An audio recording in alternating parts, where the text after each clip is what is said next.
Ahora, hermanos. Padre amado y bendito Señor, te damos gracias por este maravilloso día del reposo, este día donde podemos ver como iglesia unidos lo que tendremos en el futuro, juntos adorando tu santo nombre como un pueblo tuyo, donde tú eres nuestro Dios, oh Padre, donde tú eres nuestro Dios, Espíritu Santo, donde tú eres nuestro Dios Jesús, un solo Dios verdadero y nosotros un pueblo adquirido, un pueblo rescatado, un pueblo elegido desde antes de la fundación del mundo. Te damos gracias porque tú eres soberano, Señor. Padre amado, te amamos, te lo decimos con el amor que el Espíritu Santo ha puesto en nuestro corazón. Queremos obedecer tus mandamientos, queremos guardar tu palabra, amado Dios. Y en nuestro corazón, además de ese gran desafío al que sabemos que nos enfrentamos en esta vida, con la ayuda, por supuesto, tuya, del Espíritu Santo, también, Señor, con este amor que tenemos, te decimos, Señor, que somos tu iglesia y queremos hacer tu voluntad. Queremos cumplir tu voluntad aquí en la tierra, llevar el Evangelio, hacer discípulos, bautizarlos, Señor, en tu nombre, en el nombre del Padre, del Hijo y del Espíritu Santo. Enseñarles que guarden todas las cosas, Señor. Por eso pedimos tu guía, pedimos tu auxilio, tu ayuda, porque no es fácil esta tarea. Muchas iglesias han fracasado, muchos hombres han fracasado y nosotros también, Señor, podemos fracasar si nos dejamos llevar, Señor, por los intereses del mundo, si empezamos a hacer obras en la carne, si empezamos a apartarnos de tu santa palabra. Te rogamos, Señor, por eso que nos ayudes, nos ilumines, nos des las fuerzas, el valor para seguir adelante. Gracias te damos por la enseñanza de hoy. Te pedimos que el Espíritu Santo esté llenándonos, iluminándonos para poder comprender, Señor, tus palabras, para poder honrarte en todo lo que hacemos, Señor. Que lo que hagamos sea para la gloria, para la honra de tu santo nombre, Señor, al cual amamos. Señor, quédate con nosotros. En los méritos de Cristo te lo rogamos. Amén. Muy bien, hermanos. Ahora sí comió, Gracias al Señor. Voy a tratar porque de le eché ponerlos lentejitas. en mute a Le todos. revolví bien, esta ahí sí se la comió. Perdóname, en un segundo los pongo en mute a todos. Discúlpenme. Un segundo aquí. Trato de poner esto acá a todos. Es el de Beatriz. Sí, espérate, miro aquí cómo lo hago. Discúlpenme un segundito aquí. Los voy a poner en mute, pero ahora cuando hable otra vez mi hermano Raymond, le toca quitar el mute para que podamos para que podamos nosotros escuchar, o si no, no vamos a poder escuchar escucharlos a ustedes. Entonces aquí los voy a poner aquí, mute all. Chao. Muy bien, hermanos. Entonces ya los puse a todos en mute. Y ahora, como les digo, cuando mi hermano Raymond vaya a hablar, de nuevo le pido que se coloque en un mute. Bien, esa fue una pequeña interferencia. Es que a veces no puede uno ver todas las personas que están en el visor. Entonces toca a todos ponerlos en mute. Y especialmente a mi mamá. Pero ella me escucha y te amo, mamá. Y estaremos, estaremos hablando de esos detalles técnicos más adelante. Muy bien, esto quedó también grabado en el mensaje, en el mensaje que voy a mandarles al final, si Dios no lo permite. De verdad, bienvenidos todos a la exposición de las Sagradas Escrituras en la epístola de Gálatas. Hemos aprendido mucho, ¿no? Estos días hemos visto cosas interesantes como la semana pasada, ese altercado que hubo entre el apóstol Pablo y el apóstol Pedro. Aprendimos que nosotros vivimos en la libertad cristiana, como lo decía el pastor Raymond. No queremos imponerles cargas a las personas más allá del Evangelio, que crean en nuestro Señor Jesucristo, que se arrepientan sinceramente de corazón de sus pecados, se aparten de sus pecados y que comiencen a vivir después de eso una vida para Cristo. Nosotros como iglesia tratamos de ser fieles a las Sagradas Escrituras. La Biblia es nuestra única norma de fe y conducta. Esta palabra es nuestra única norma de fe y conducta, es decir, no hay otra autoridad sobre la palabra de Dios. Nosotros como cristianos lo enseñamos. No hay una autoridad de un magisterio, no hay una autoridad de una tradición como la de los judíos o como la iglesia de Roma. No hay una una serie de líderes reunidos en un sínodo tomando decisiones sobre esta iglesia local. Esta iglesia local, que es una iglesia pequeña, yo siempre lo he dicho, en formación, porque nos falta mucho todavía para tener suficientes fuerzas para hacer muchas cosas que queremos para el Señor, sirviéndole de acuerdo a su palabra. Esta pequeña iglesia busca ser fiel en todo. Como lo decía mi hermano Raymond también, vamos en camino, no somos perfectos, nuestra adoración no es perfecta, es bastante imperfecta. La forma como nosotros incluso nos acercamos a Dios tiene mucho que mejorar, pero ese es también nuestro proceso de aprendizaje en la santidad que Dios quiere para nosotros. Bueno, hoy vamos entonces a seguir en Gálatas 2. No vamos a terminar hoy, mis hermanos. Gálatas 2 todavía nos falta. Vamos el domingo número 11. Vamos ya más de 2 meses, 2 meses y medio predicando Gálatas. Vamos rápido relativamente porque pues usualmente en este capítulo debería ya ir como en 3 o 4 meses, pero hemos ido un poquito más rápido. Ustedes saben que lo que buscamos aquí es que todos realmente podamos aprender de las Sagradas Escrituras, aprender profundamente y que este sea el tiempo en que usted recibe la palabra. Este es un tiempo para aprender. No tenemos, como lo hablaba de pronto hace 2 domingos en privado con mi hermano Raymond, no tenemos un curso de discipulado. ¿Por qué? Porque en la Biblia lo que se ve es esto. La predicación y la exposición de la palabra es un tiempo donde la preparación para exponer un sermón requiere tiempo, requiere conocimiento, requiere estudio, y lo hacemos tanto mi hermano, el pastor Raymond, como yo con amor para todos. Hay que aprovecharlo, hay que tomar notas. Este es su discipulado, este es también el mío, es el tiempo para aprender. Entonces, preguntas como, oiga, pastor, ¿por qué no me mete en un programa especial de discipulado a mí? No, la iglesia aprende aquí, aprende en el día del Señor, cuando nos reunimos para exponer la palabra. Y yo creo que si hubiéramos hecho un estudio de Romanos tan profundo como el que hicimos de más de un año, un estudio de Génesis, un estudio de Daniel, de Santiago, tan profundo como los hemos hecho, claro, serían un discipulado largo, pero realmente lo hacemos así y les pedimos a todos, vengan los domingos. Claro, yo no puedo estar todos los domingos, pero sí estoy virtualmente, pero sí estoy físicamente también, una o incluso a veces 2 veces al mes, si Dios nos lo permite.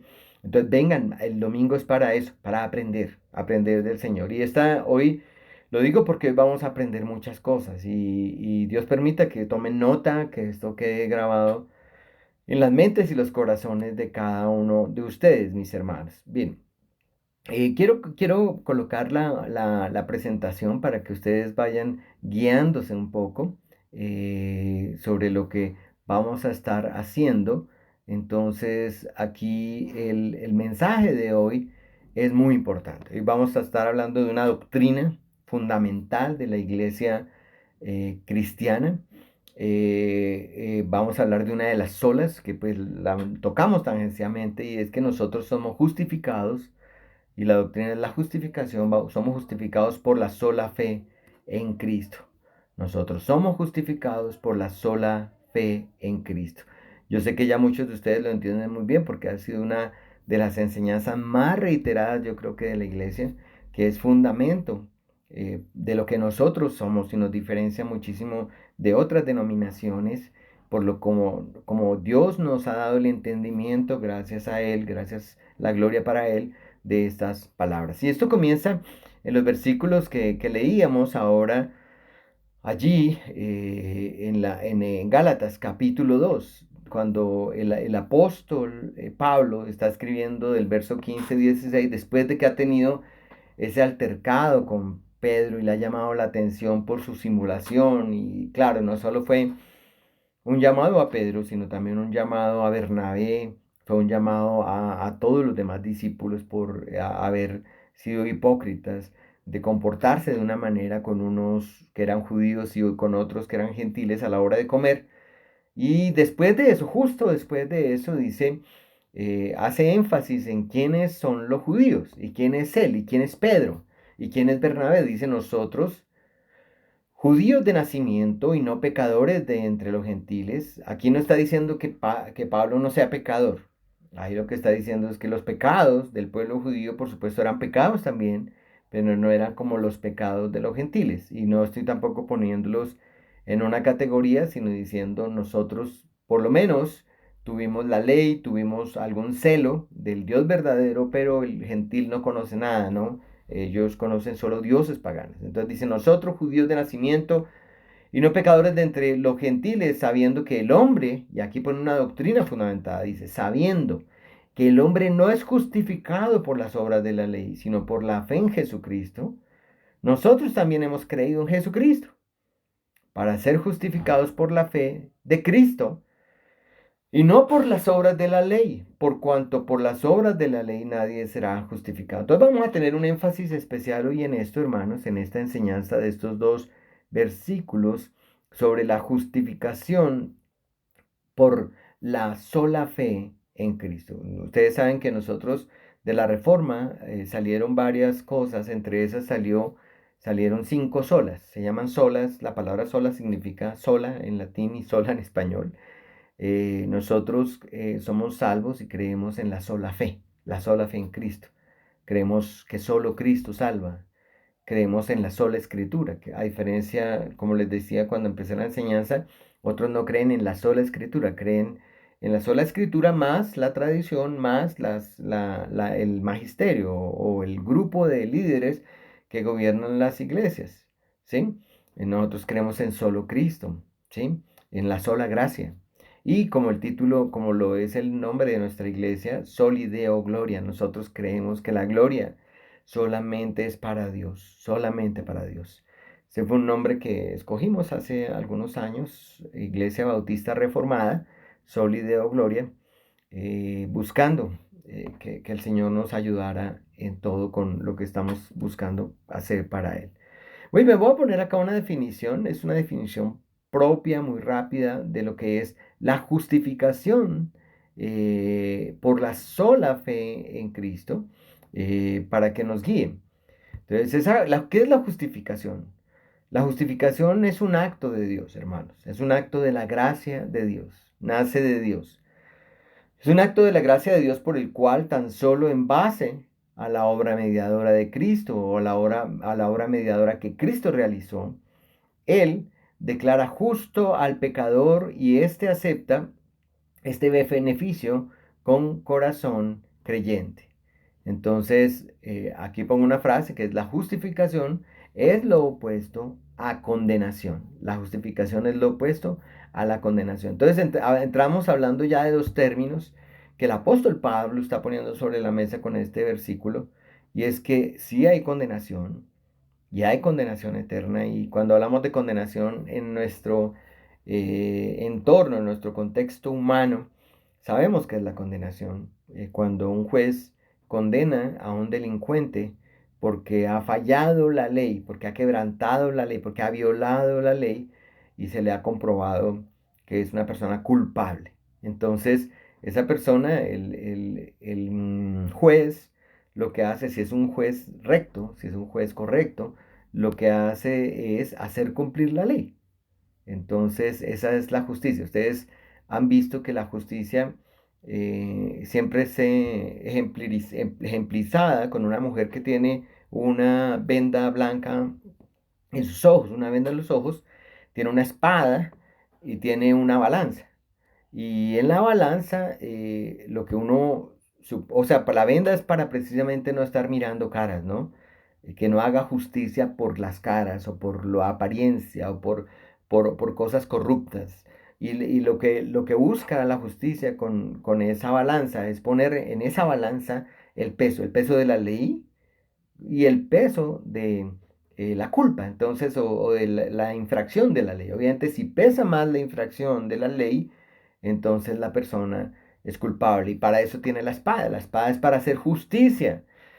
Entonces, bueno, eso es en nuestro mundo, en este contexto del mundo entendemos así la justicia.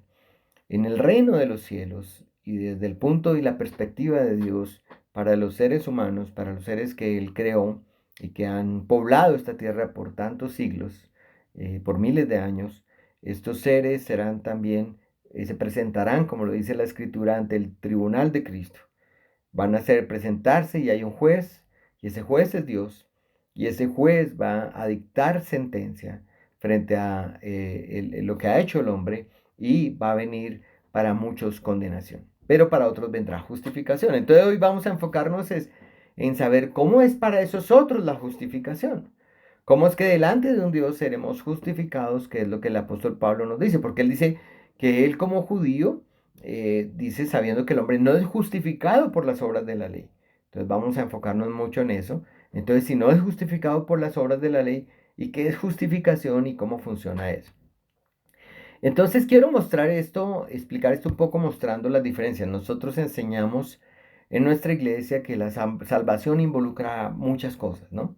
Obviamente está la fe y el arrepentimiento, está la elección que Dios hace antes de la fundación del mundo, está la regeneración, está la justificación, está el llamamiento, está la adopción como hijos, está la santificación, que es un proceso que sigue a la conversión o el nuevo nacimiento, y viene después la glorificación. Y hay otros intermedios, digamos, ese orden de la salvación en el que ocurren ciertas cosas que pueden ser simultáneas, menos la santificación y la glorificación que vienen posteriormente como un proceso. Esas cosas se ponen en orden. O sea, uno puede ponerlas en orden qué sucede primero, qué sucede después. Y ese orden se llama el orden de la salvación. Entonces ustedes escucharán mucho el término teológico, el orden de la salvación, y en latín es el ordo salutis. El ordo salutis es el orden de la salvación. Entonces para nosotros primero es la regeneración, por ejemplo, que la fe. Para una persona que no tiene el mismo entendimiento, que son arminianos, que adoptaron toda una posición de opuesta a la reforma y a la soberanía de Dios, para ellos primero es la fe que la salvación. Entonces son cosas interesantes que nos obligan a estudiar. Nos obligan a estudiar, y muchas veces tendremos que cara en cara enfrentar a algún hermano con amor y decirle: hermano, esto es lo que dice la escritura, y debemos ver lo que dice la escritura de esa manera. Entonces voy a comparar dos cosas para explicar la justificación. Una es la justificación en sí misma con la santificación, ¿verdad? Entonces, lo primero es que lo que quiero mostrarles aquí es que primero la justificación, y voy a introducir una palabra que ojalá todos la vayamos aprendiendo, es la palabra imputación, imputar. Imputar significa poner a cuenta de o considerar algo como de otra persona, considera que alguien que considera algo como suyo, pero que alguien lo puso allí. Entonces, poner a cuenta de, eso es imputar, ¿sí? Entonces, la justificación es un asunto de imputación. Es un asunto de poner a la cuenta algo que está en la cuenta de uno, ponerlo a cuenta de otro. Es algo que era de alguien, ponerlo para que otro lo considere como suyo. Eso es imputación. Entonces, en la vida cristiana, hermanos, la palabra imputación en el tema de la justificación, que es lo que está hablando a Pablo, de que nosotros somos justificados por fe en Jesucristo. En el tema de la justificación, la imputación es que el pecador tiene culpa, es culpable, ¿no? Por sus pecados, porque él ha violado la ley, él tiene la culpa. O sea, ¿la culpa qué es? La culpa es ya un señalamiento, es una condición en la que está el incrédulo, el impío, por sus pecados. ¿Cómo es culpable? Si lo ve un juez santo, nuestro Dios que es juez santo, y lo mira en este momento y lo declara o inocente o culpable, Dios al impío lo declara culpable. Entonces la culpa, hay una culpa que está, la culpa del pecador. Entonces, ¿qué es la justificación? Es que esa culpa del pecador es imputada o es pasada a la cuenta de Cristo. Ya, listo, podemos terminar la enseñanza. Estoy un poquito sin aire, pero estoy bien, mis hermanos. Entonces, la culpa del pecador es imputada a Cristo. ¿Y qué pasa con la imputación? De hecho, la imputación, nosotros tenemos un concepto que ahorita lo voy a explicar un poquito, que se llama la doble imputación, porque por un lado, el incrédulo o el impío traspasa la culpa de sus pecados a la cuenta de Cristo, y por otro lado, Cristo traspasa o pasa su justicia que le es imputada al pecador. Entonces ahora lo miramos en detalle. Pero para ver esto, quiero que miremos un versículo. Estos versículos son solo, hay muchos, pero los escogí para que nos ayudaran a tener este entendimiento que nosotros debemos tener de las sagradas escrituras. Entonces, este versículo es en Isaías 53, verso 4 y verso 5. Si ustedes lo miran allí en detalle, ahí van a poder ver este versículo. Isaías 53, del 4 al 6, dice, ciertamente llevó él nuestras enfermedades. Dice, ciertamente él llevó nuestras enfermedades. Y miren que estoy subrayando, estoy resaltando llevó.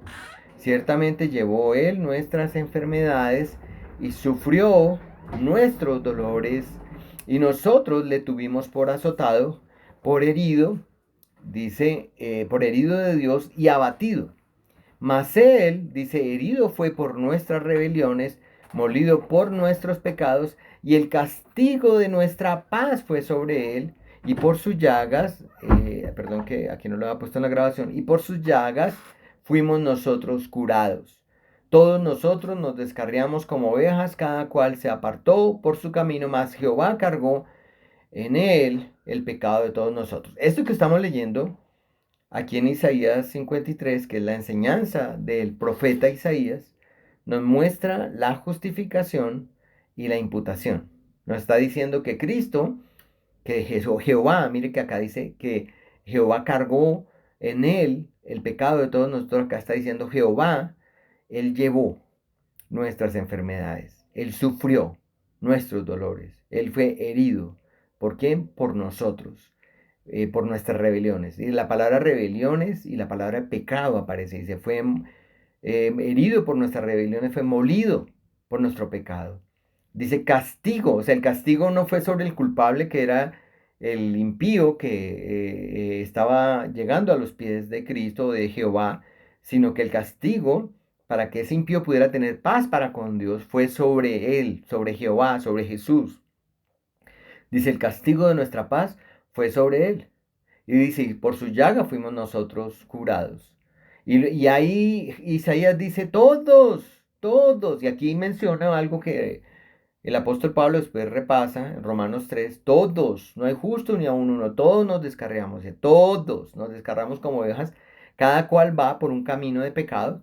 Más, dice Jehová, cargó en él el pecado de todos nosotros. Yo no sé si lo pueden ver con claridad, pero para mí este texto, mis hermanos de Isaías, es bastante claro.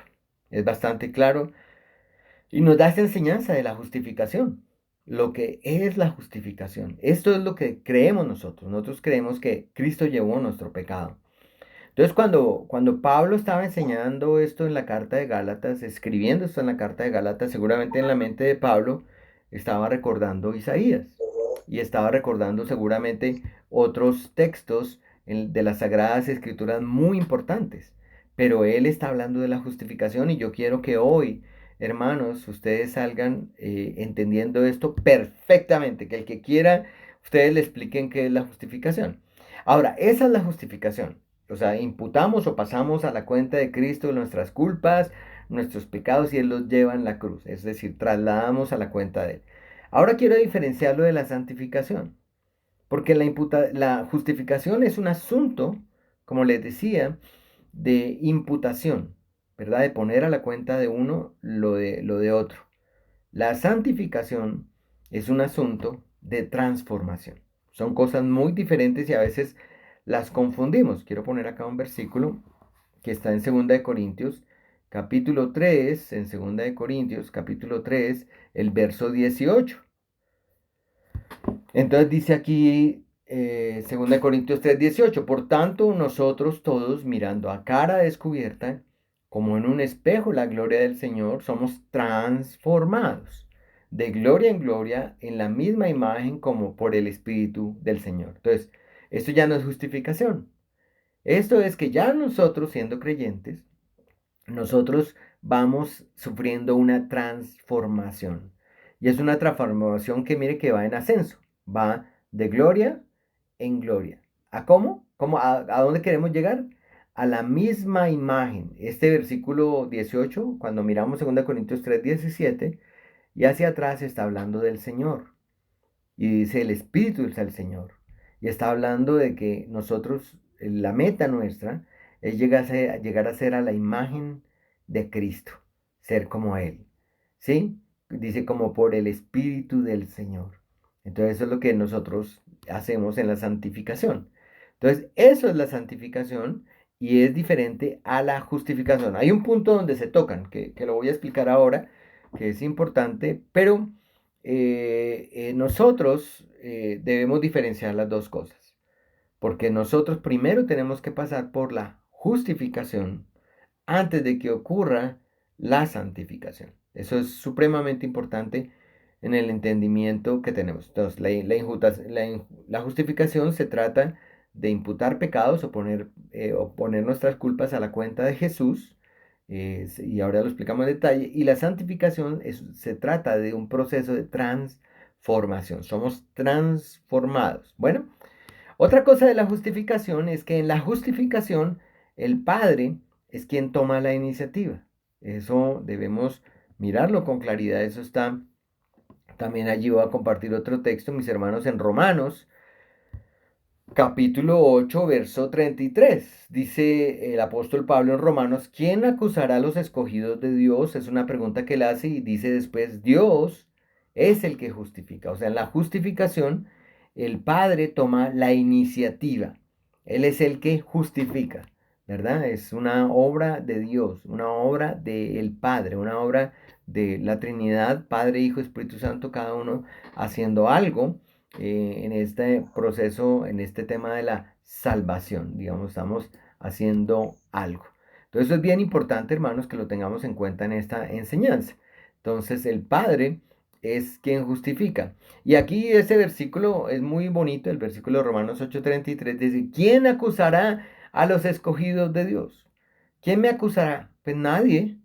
¿Por qué me va a acusar? Ah, es que usted es culpable, es que usted es culpable, es que usted es culpable. No, ya no soy culpable. ¿Y quién lo dice? Mi Padre. Mi Padre que está en los cielos lo dice. Entonces por eso dice: ¿quién me acusará? Nadie puede. ¿Por qué? Porque Dios es el que justifica. Dios es el que justifica. Esa es, digamos, la verdad del creyente verdadero, ¿verdad?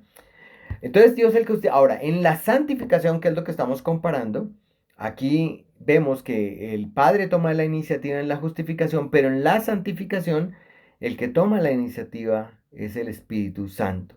Es el Espíritu Santo el que toma la iniciativa en la santificación, y eso debe estar para nosotros también muy claro como creyentes. Quiero compartir también un texto aquí en segunda de Tesalonicenses 2:13. Dice Pablo: pero nosotros debemos dar siempre gracias a Dios respecto a vosotros, hermanos amados por el Señor, de que Dios os haya escogido desde el principio para salvación, mediante que la santificación por el Espíritu y la fe en la verdad. Y mire que aquí las dos cosas las está poniendo como la salvación. O sea, una primero que es la fe, perdón, aquí no habla de la conversión, pero aquí pone la fe en la verdad, que es la fe en Cristo, y la santificación por el Espíritu, que es una obra que comienza cuando somos justificados, o sea, cuando comenzamos la vida cristiana. A partir de ese momento empieza la obra de transformación, pero es una obra que requiere fe todo el tiempo de nuestro peregrinar, de nuestro camino.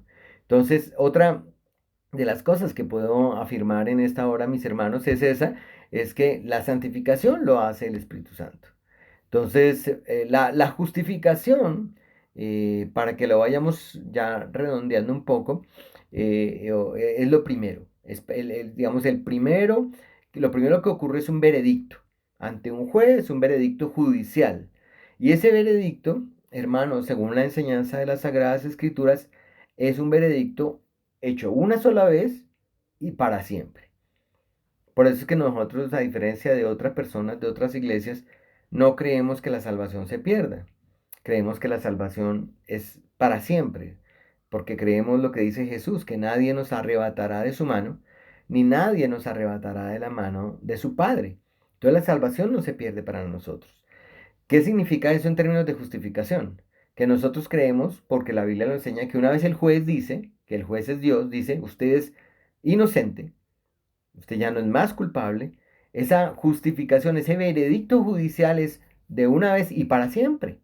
No, yo siempre me he preguntado cómo hacen estos hermanos en la fe que son arminianos, y digo arminianos no, no despóticamente, sino lo digo porque es su entendimiento, de las Sagradas Escrituras. ¿Cómo hacen ellos para perder la salvación y volver a ir a donde el juez y ser justificados de nuevo y perder la salvación otra vez y volver a ir a donde el juez a que lo justifique otra vez?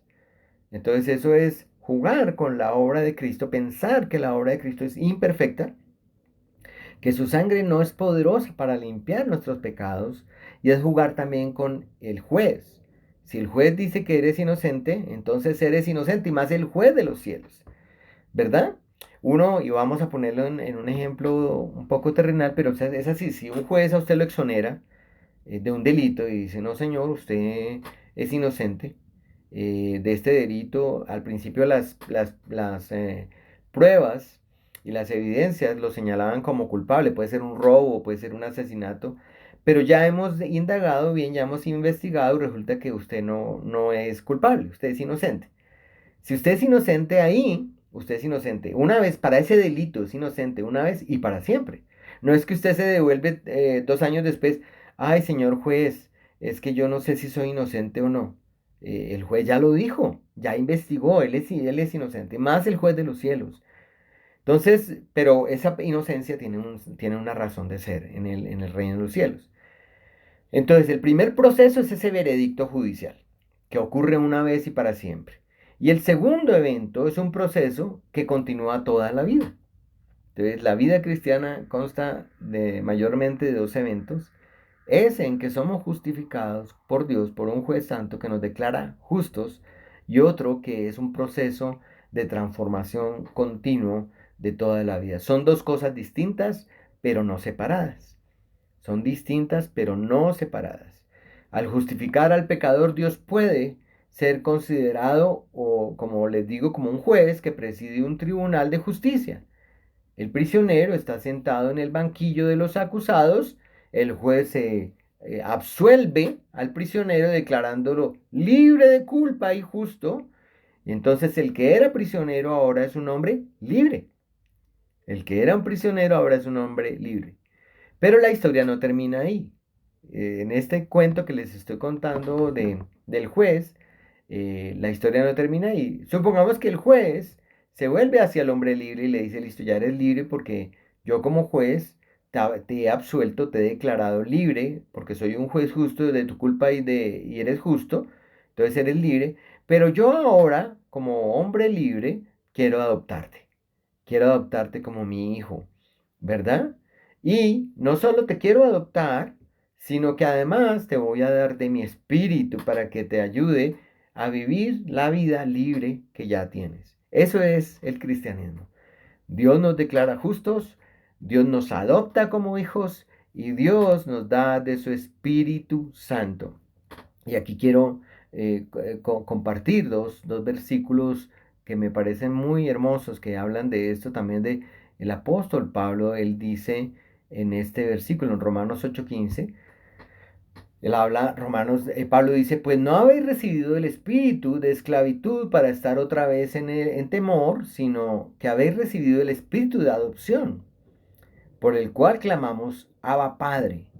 La palabra Abba en hebreo, que también lo vemos en el Nuevo Testamento en griego, Abba Padre es una palabra, no es una palabra como algunos la confunden, que es una palabra para referirse de una manera como minimalista a Dios, o de una manera como si Dios fuera como un osito peludito, como si fuera un viejito de barbas blancas y yo lo abrazo y es todo sí, todo como muy cálido, como muy rico abrazarlo. No, no es eso. O sea, la palabra aquí, Abba Padre, que significa como papito, papito en términos de familiaridad, papito, como yo le decía a mi papá antes de que muriera, yo le decía padrecito. Entonces es una palabra muy familiar, muy cercana, para mostrar que ya no somos criaturas lejanas de Dios, creaciones, sino ahora somos sus hijos en adopción. Por eso dice, clamamos. O sea, ahora podemos decir, Abba Padre, Padre mío. Esta semana escuchaba un sermón de Joel Vicky, que lo compartí creo que el miércoles un poquito, el sermón sobre la oración. Y me hizo pensar mucho, porque uno, cuando mis hijos se levantan en la mañana, mi esposa les dice, ay, ¿no han saludado a su papá? O cuando yo me voy, despídense de su papá. Los niños a veces son un poco distraídos, pero los niños lo hacen. Buenas noches, papá. Por ejemplo, nuestros hijos nos dan 80.000 besos y se despiden hasta 10 veces antes de irse a dormir. Y en la mañana también saludan. Y qué bonito eso, ¿no? Que los hijos saluden a sus padres y le digan buenos días, papá. Y Joel Vick en esta oración, en esta enseñanza sobre la predicación decía, cuando tú abres los ojos por la mañana, ¿qué le dices a tu padre que está en los cielos? ¿Lo saludas? Le dices buenos días, papito lindo, buenos días, papá. Porque ese es nuestro Dios. Eso impacta mucho, hermanos, porque a veces mantenemos una relación lejana con el que nos ha salvado, con el que nos ha dado todo, ¿verdad? Entonces eso debería animarnos a nosotros a ser más cercanos con nuestro papito, con nuestro Señor, con nuestro Salvador, con quien nos ha traído con lazos de amor y nos ha dado vida a nosotros, ¿verdad?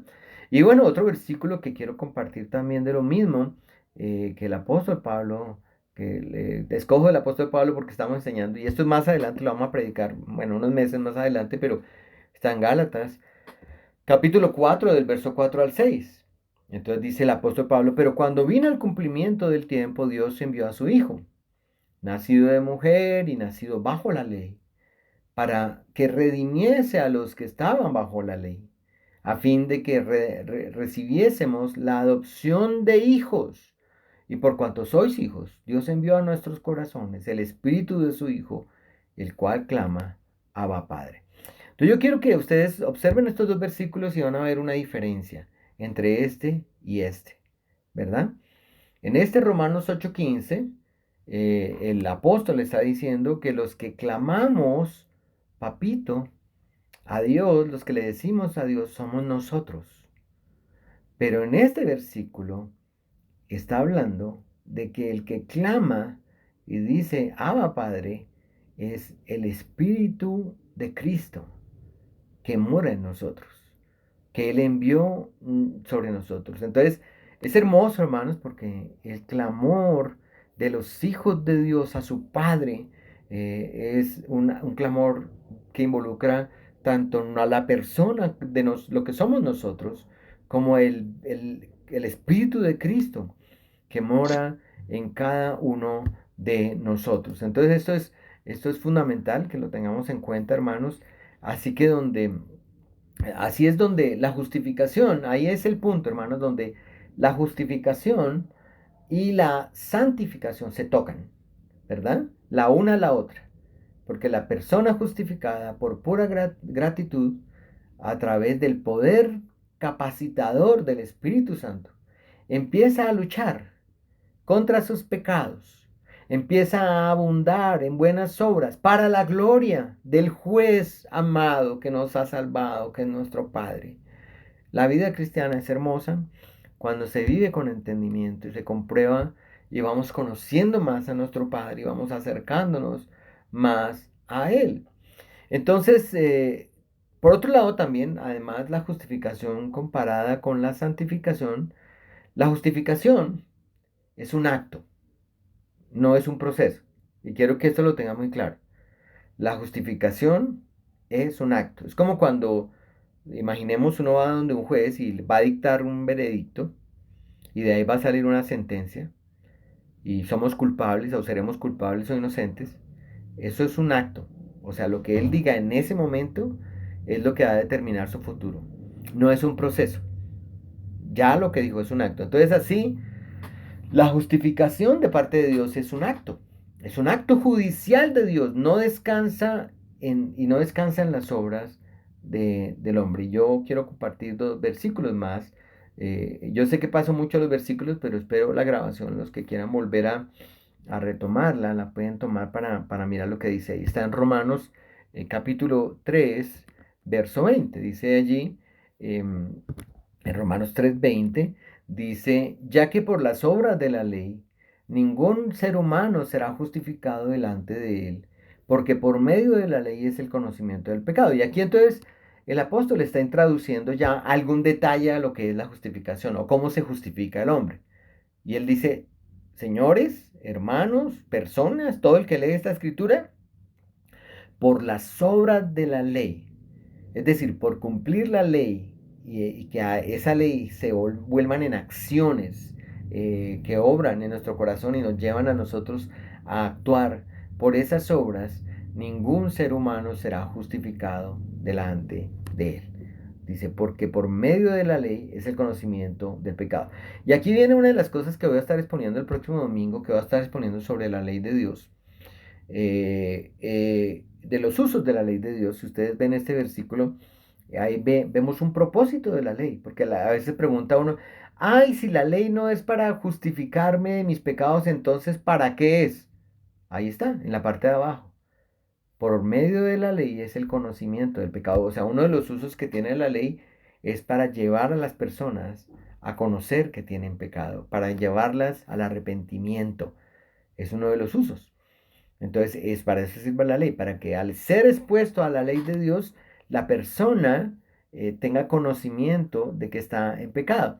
Por eso es que nosotros en el evangelismo, yo lo he dicho varias veces, lo que hacemos es exponer a las personas frente a su pecado. ¿Cómo lo hacemos con la ley de Dios? Antes de ofrecerles un Salvador, antes de llevarlos al siguiente paso, les decimos, mire, el hombre está condenado en sus pecados. Ahorita vamos a ver algo de eso. Pero yo quiero decirle que la única forma en que usted puede llegar a Dios es arrepintiéndose, porque usted es un pecador y usted está condenado. Va a vivir una condenación eterna y Dios dice que será condenado por sus pecados.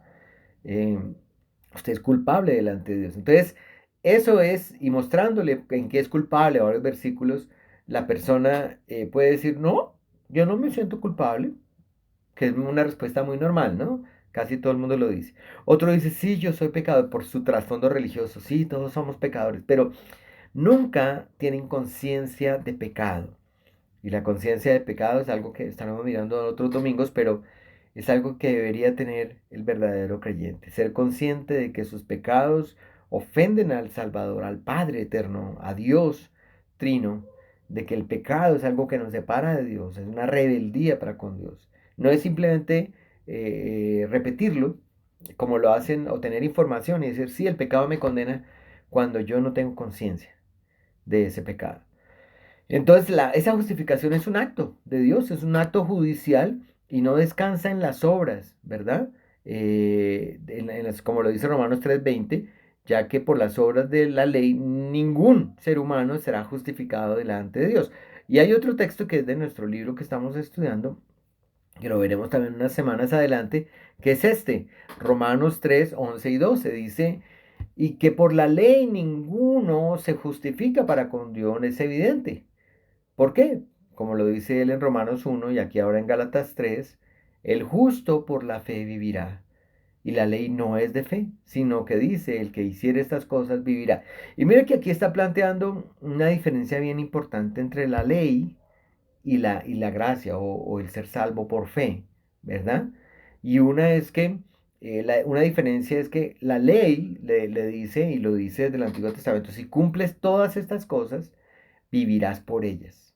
Es decir, hermanos, se los voy a decir con toda claridad, si usted pudiera cumplir la ley de Dios perfectamente, como Dios es justo y santo, si usted la cumpliera perfectamente, usted no necesitaría de Cristo, usted sería salvo. Desafortunadamente, nadie cumple perfectamente la ley. Desafortunadamente, el pecado, desde que entró en Génesis 3, nos ha vuelto a nosotros como muertos espiritualmente, ya lo vamos a mirar un poco más en detalle, pero nos lleva a lo que dice Romanos 3, no hay justo ni aun uno. Entonces, desafortunadamente, nadie cumple la ley, pero está. O sea, si usted, aquí lo dicen en Gálatas 3:12, el que hiciera estas cosas vivirá por ellas. Si usted pudiera cumplir la ley, usted sería salvo y sería justo.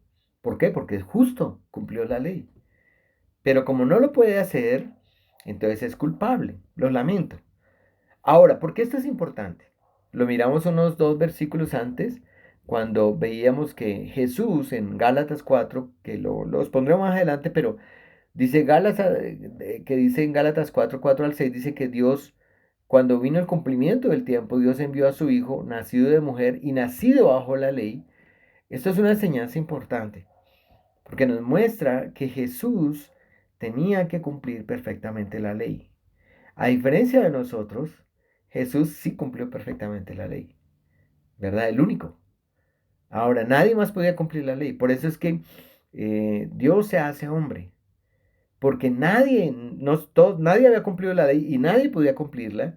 Entonces, ni siquiera los ángeles, porque los ángeles ya habían demostrado que habían sido rebeldes delante de Dios. El único que podía en este plan cumplir su propia ley era Él, ¿verdad? Y entonces por eso Él se hace hombre y cumple perfectamente la ley.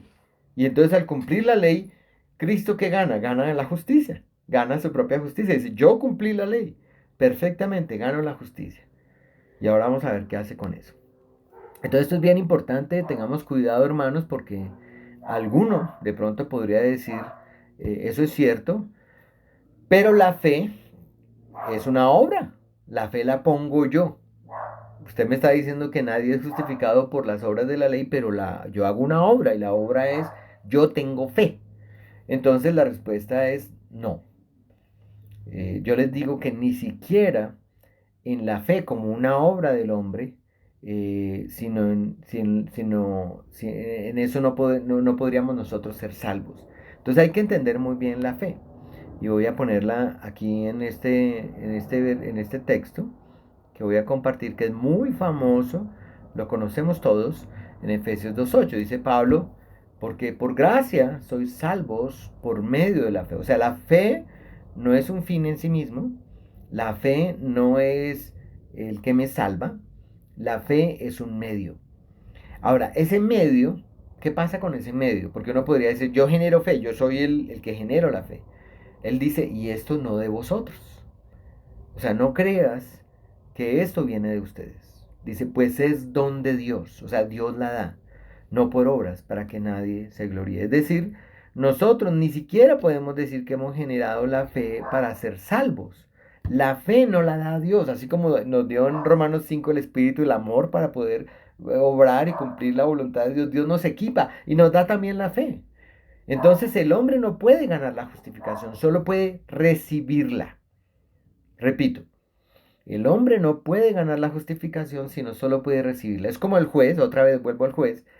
El hombre es culpable o inocente y el juez dicta un veredicto y le dice, eres culpable, pero yo voy a tener una gracia y ya miraremos cuál es la gracia y te voy a dejar libre. Entonces, el único que puede hacer el prisionero es recibir. Así somos nosotros. Lo único que podemos hacer es recibir el regalo. La fe es la mano que recibe el regalo. Eso es la fe. La fe es esa mano que recibe el regalo y la fe es el don de Dios. Y esto no lo produce el hombre. Pero ahora yo quiero decirles otra cosa. Esto de que Dios nos dé la fe a nosotros, porque también nos da el arrepentimiento, a nosotros como hombres no nos pone como robots o no nos pone en una situación pasiva, todo pasivo ahí como esperando que Dios actúe. No, hermanos. Esa fe que Dios nos da es una fe activa. Es como el amor que nos da. Es un amor que produce fruto. La fe es activa, ¿sí? No reduce al hombre a ser pasivo. Y voy a ponerles un ejemplo que pone algún teólogo con respecto a un árbol. Un árbol parece pasivo, ¿verdad? No se mueve, está ahí plantado. Eh, no es muy activo el árbol cuando recibe, por ejemplo, de la tierra el agua y los minerales y la luz del sol, ¿verdad? Perdón, no es muy activo cuando recibe eso, pero nosotros vemos que él es como un receptor, porque él recibe, o sea, él está recibiendo y si estuviera pasivo no tendría capacidad de recibir y esa capacidad de recepción también la da Dios, pero aquí el ejemplo es muy imperfecto, pero en la fe nosotros vemos eso, es una fe receptiva, es una fe no pasiva, receptiva. O sea, nosotros por esa fe que Dios nos da, recibimos. Por eso es que es muy importante entenderla. Muchos creen tener la fe en Dios, pero realmente no reciben la palabra, no reciben la gracia, no la reciben. Dicen que tienen fe, pero no la reciben. ¿Por qué? Porque no se les ve la fe en acción que produce los frutos que dice Efesios 2:9, que las obras que Dios preparó de antemano para que anduviésemos en ellas. Y quiero compartirles esto que dice acá en Filipenses, que también nos ayuda en esta enseñanza de Pablo, nos ayuda muchísimo sobre esto. Dice Filipenses 2:12 al 13, también muy conocido, dice: por tanto, amados míos, como siempre habéis obedecido, no como en mi presencia solamente, sino mucho más ahora en mi ausencia, ocupaos de vuestra salvación. ¡Wow! ¿Tenemos que estar ocupados en nuestra salvación? Sí. La salvación es por gracia, es un acto de Dios la justificación, la fe nos la da Dios, pero no nos deja pasivos. Nosotros tenemos que ocuparnos en esa salvación. ¿Sí? ¿Cómo? Con temor, con temblor. ¿Por qué? Dice Pablo. Porque Dios es el que produce en mí el que yo quiera y el que yo haga por su buena voluntad. Entonces, mire lo interesante de nuestro Dios. Nuestro Dios es lleno de gracia. Nos da todo y nos da, y dice que Él produce en mí el querer como el hacer. Entonces, aquí de manera muy curiosa, si uno hace un análisis, si uno se pone a reflexionar, hermanos, dice: si Dios produce en mí el querer como el hacer, ¿por qué yo no quiero y por qué yo no hago? Interesante, ¿no? Porque o Dios es mentiroso o realmente no soy. Porque algo debería estar ocurriendo en mi vida por el Espíritu de Cristo. Y ahí es donde nos humillamos delante de Dios y pedimos su misericordia y le decimos: Señor, Padre mío, no quiero fingir, no quiero vivir una vida que no, que no es realmente. Ayúdame a entender, dame el arrepentimiento, dame la fe, porque mis frutos aparentemente no son. Ten misericordia de mí. Entonces ese proceso de transformación se vuelve un proceso donde Dios da el querer como el hacer. Y quiero compartir otro. Voy a compartir otro texto, mis hermanos. Yo sé que les pongo muchos textos. Espero que no se sientan abrumados. Pero es la continuación de lo que estamos estudiando en Gálatas. Después de que Pablo ha dicho esto de la justificación, dice del verso 17 al 19 de la lectura que hizo nuestro pastor Raymond, dice: y si buscando ser justificados en Cristo, también nosotros somos hallados pecadores. Entonces, recuerden que él está hablando como judío, ¿no? Y él dice: claro, nosotros ya aprendimos que por las obras de la ley nadie será justificado, pero si nosotros siendo judíos buscamos ser justificados por Cristo, entonces lo que va a llevar eso es a mostrarnos que también somos pecadores, ¿verdad? Entonces, él dice en una pregunta: ¿es por eso Cristo ministro de pecado? ¿Por qué? Porque supuestamente ellos cumplían la ley. Entonces, si cumplían la ley y son hallados pecadores, entonces, ¿Cristo es ministro de pecado? Y él dice: en ninguna manera. Porque si las cosas que destruí, las mismas vuelvo a edificar, transgresor me hago. Es decir, si yo, que aparentemente vivía creyendo que por las obras de la ley iba a ser justificado, y destruyo esas cosas, pero vuelvo a caer en lo mismo, entonces ahora sí me hago transgresor. Dice: porque yo por la ley soy muerto. ¿Por qué? Porque la ley me señala. La ley me está diciendo: usted está muerto, usted está condenado, usted es culpable. La ley me muestra mi pecado. Entonces dice: porque yo por la ley soy muerto para la ley. ¿A fin de qué? Vivir para Cristo. ¿Por qué vivo para Cristo? Porque Él ha hecho todo por mí. Entonces yo estoy parafraseando y complementando con los otros textos que Pablo usa en otras porciones de la Escritura. Entonces, si buscamos nosotros, hermanos, como él lo dice, ser justificados solamente en Cristo, entonces, volviendo a los judaizantes, recuerden los judaizantes, entonces, según los judaizantes, somos pecadores. Si yo quiero justificarme solamente por Cristo. ¿Y por qué los judaizantes pensarán que yo soy pecador? Porque no guardo la ley. Por eso es que ellos en Hechos 15 decían: tienes que creer en Cristo, pero también tienes que circuncidarte. ¿Recuerdan? El Evangelio más algo más. Entonces, la pregunta es: entonces, si yo busco solamente que ser justificado solamente en Cristo, solamente por Él, entonces, según estos, no, según estos yo necesito, yo sigo siendo pecador porque debo guardar la ley. Entonces, Cristo, quien enseñó y guardar la ley, porque Él guardó la ley, es promotor de pecado, o sea, porque Cristo está enseñando que no hay sino el Evangelio.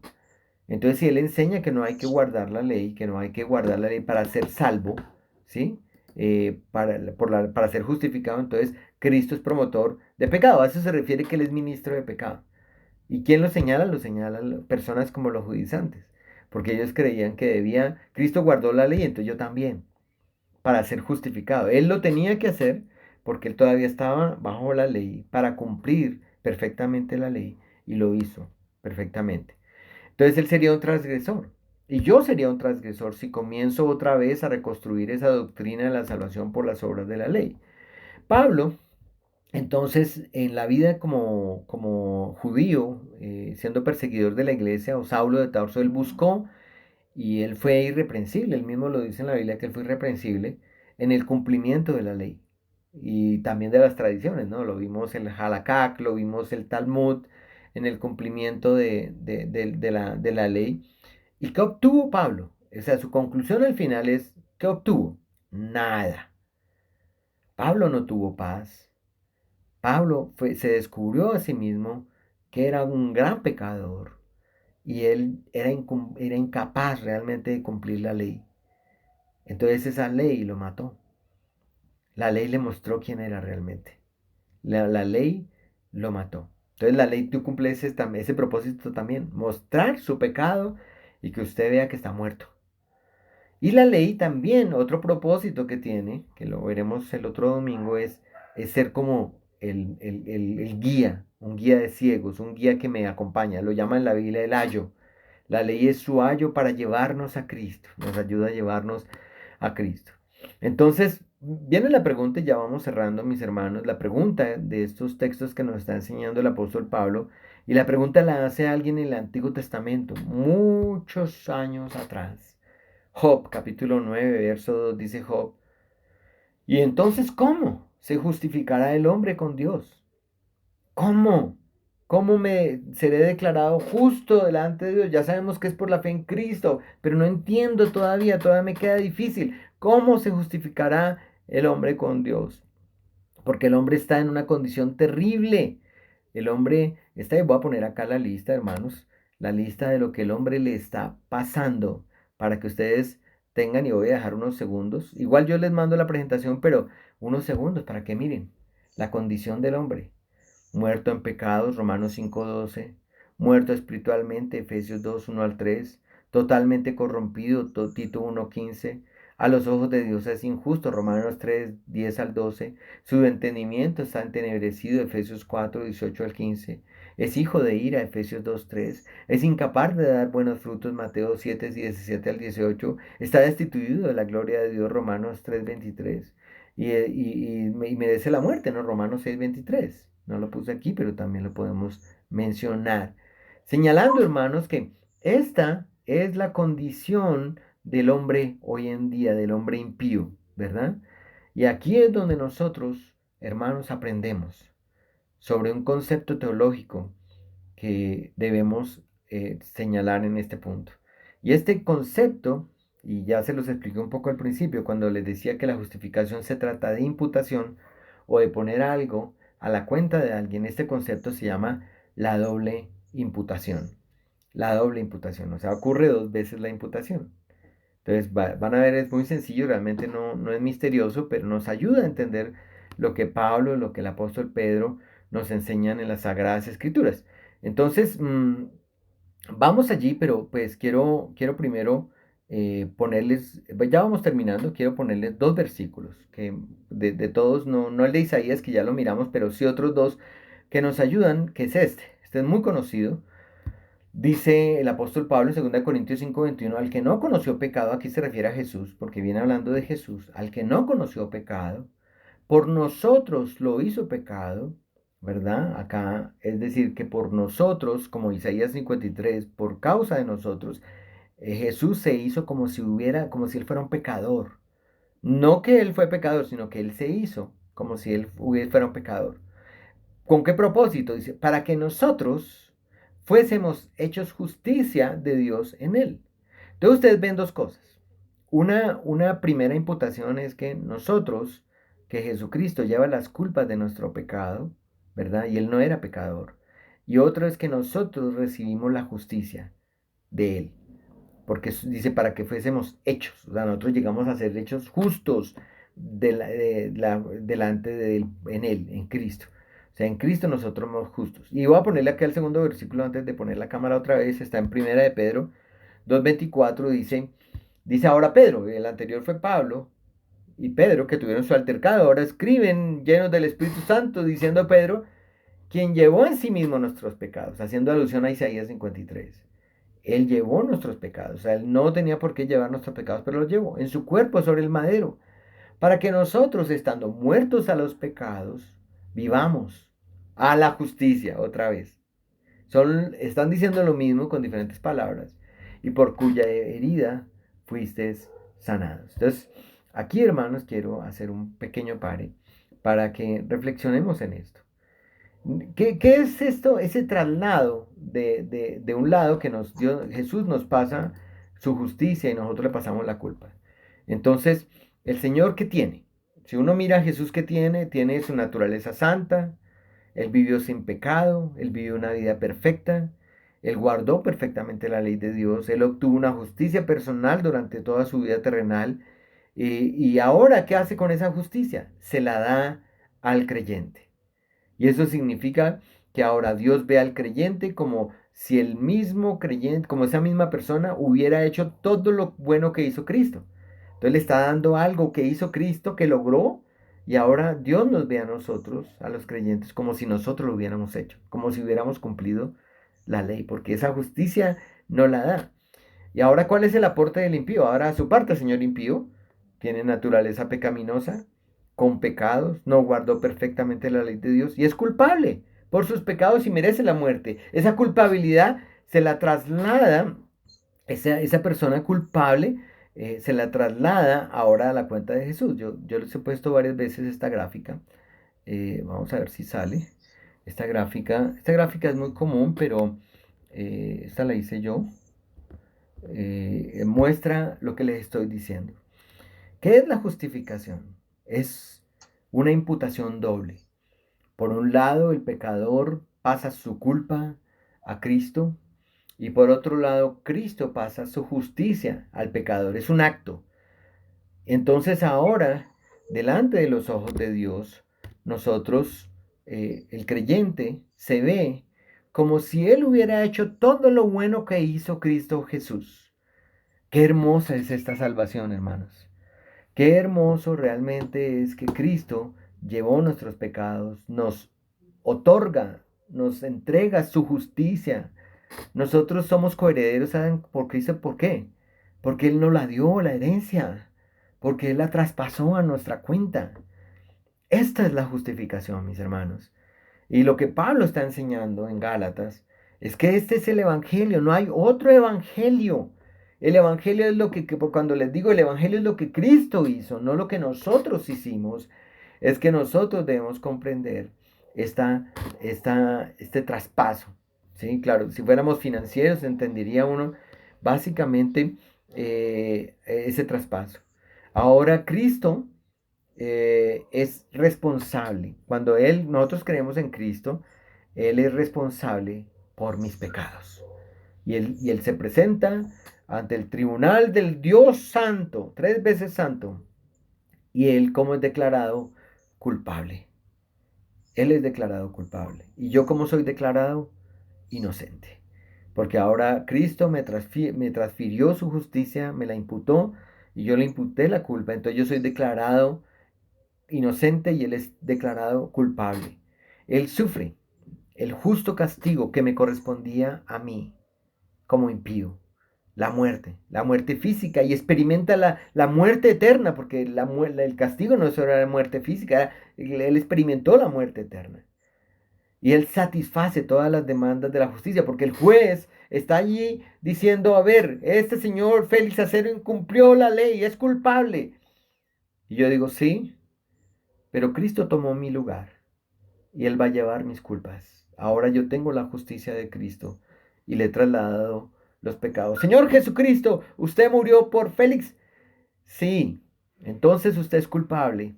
Usted tuvo que pagar por esto y tuvo que morir. La muerte en la cruz del Calvario de Cristo fue por mi culpa, llevando mis pecados, ¿verdad? Él liberó mi vida, Él libera la vida del creyente para siempre, de toda posibilidad de condenación, de toda posibilidad de castigo. Y todo eso es atribuido a mí por gracia. Su obediencia perfecta, la obediencia perfecta de Jesús, sus méritos, su justicia personal, todo eso me lo ha dado. Por eso a mí la unión con Cristo no es un juego, hermanos. La unión con Cristo es fundamental, que Dios me vea en Cristo, porque Él logró todo para mí. ¿Y qué no hizo este acto? Yo quiero decirles esto, hermanos, porque a veces nos confundimos. Ya sabemos lo que hizo este acto que está acá en la Biblia. Pero ¿qué no hizo este acto? Ese acto es un acto de justificación, es un acto de un tribunal, de un juez que me declara a mí justo. Pero ¿qué no hace? No cambia mi naturaleza. Por eso es que ahí viene el proceso de regeneración y santificación, esa transformación, porque no cambia mi naturaleza. Solo afecta mi posición legal delante de un Dios justo como creyente ante Dios. Tampoco este acto hace a Cristo pecador porque Él no tuvo culpa, Él no cometió pecado, Él solo está llevando mis culpas. Entonces, no hace a Cristo pecador. Y otra cosa que no hace es, no contamina la naturaleza de Cristo porque Cristo es santo y perfecto. Entonces no lo hace a Él un pecador. No, Él está llevando mis culpas. Tampoco afecta el carácter santo de Cristo. El hecho de que Él cargue con mis culpas, como lo dice Isaías 53, porque soy una oveja descarriada, no hace que su carácter santo desaparezca, ¿verdad? Entonces, esa imputación de en los dos sentidos, que Él me transfiere su justicia y yo le transfiero la culpa, no cambia las naturalezas de ninguno. Ni la de Cristo se vuelve pecador, ni yo inmediatamente ya soy perfecto. No, señores.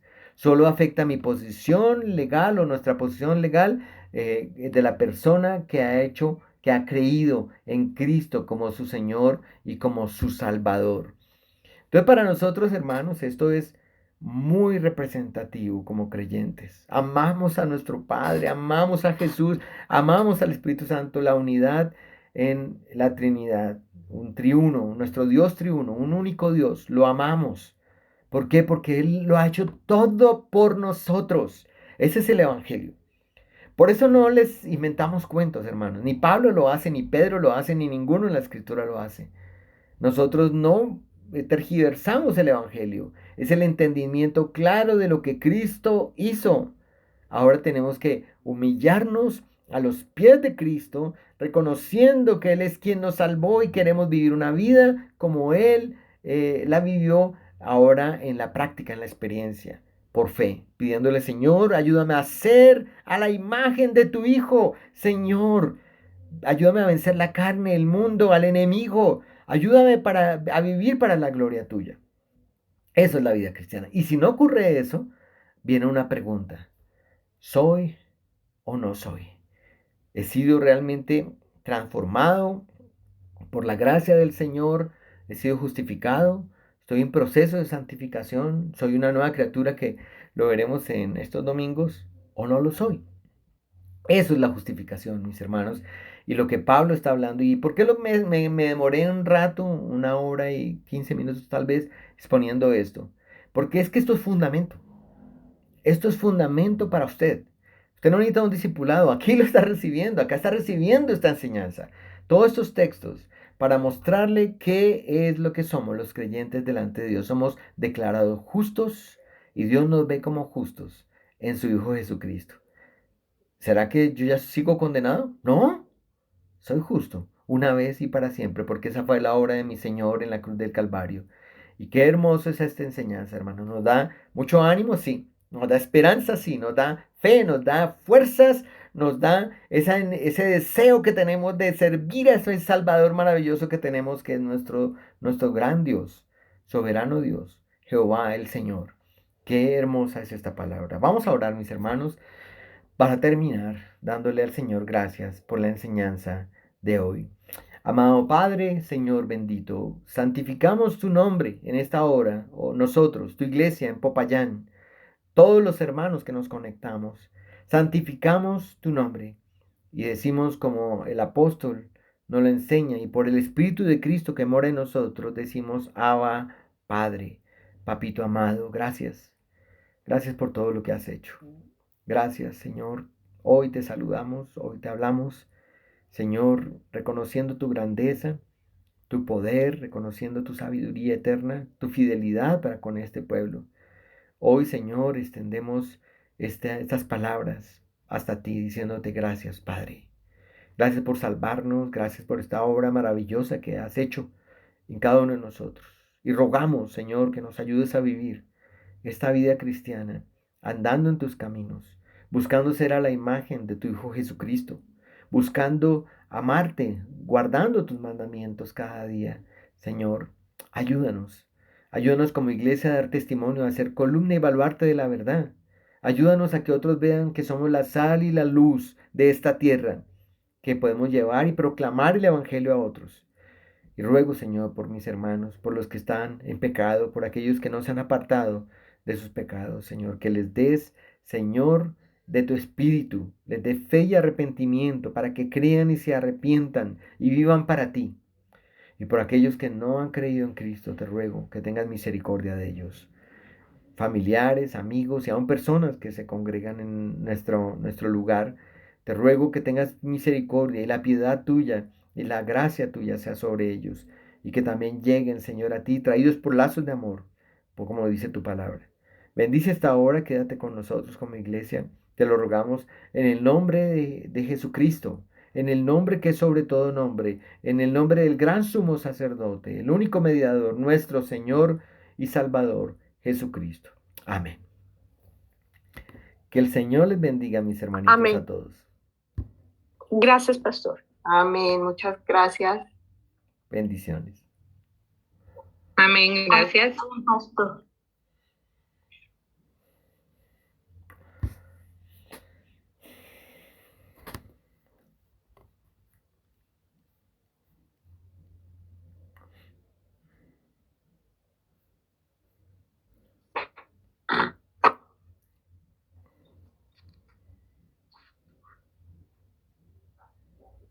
Número 3, 26, la hermosa visión de la cruz. La rosa nos por el